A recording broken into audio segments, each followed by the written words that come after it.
Qarabağ bir qədər əvvəl yeni transferini rəsmən elan etdi. Köhlən atlar ayaqdan Jeremy Gnalini heyətinə cəlb etdi. Fransalı futbolçu əsasən sol cinah müdafiəçisi mövqeyində çıxış edir, amma hücum xəttində winger kimi də oynamaq bacarığı var. Bu transfer avtomatik olaraq iki sualı gündəmə gətirir.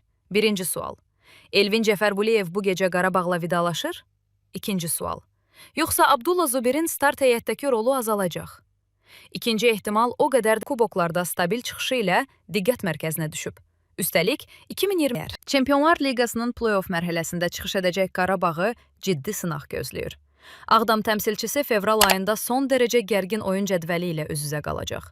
Belə ki, komanda cəmi 24 gün ərzində 7 qarşılaşmaya çıxmalı olacaq. Bu görüşlər arasında ən çətin sınaqlar şübhəsiz ki, Newcastle oyunlardır.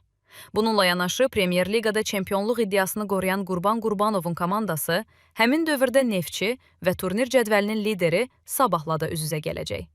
Hər iki qarşılaşma çempionluq mübarizəsi baxımından böyük əhəmiyyət daşıyır. Bu oyunlardan biri Newcastle-la play-off mərhələsinin səfər maçından 3 gün əvvəl, digəri isə 4 gün sonra keçiriləcək. Bundan əlavə, fevralın 5-də start götürən bu sıx marafonda Qarabağ süni örtüklü meydançada oynayan Şamaxıya səfər edəcək.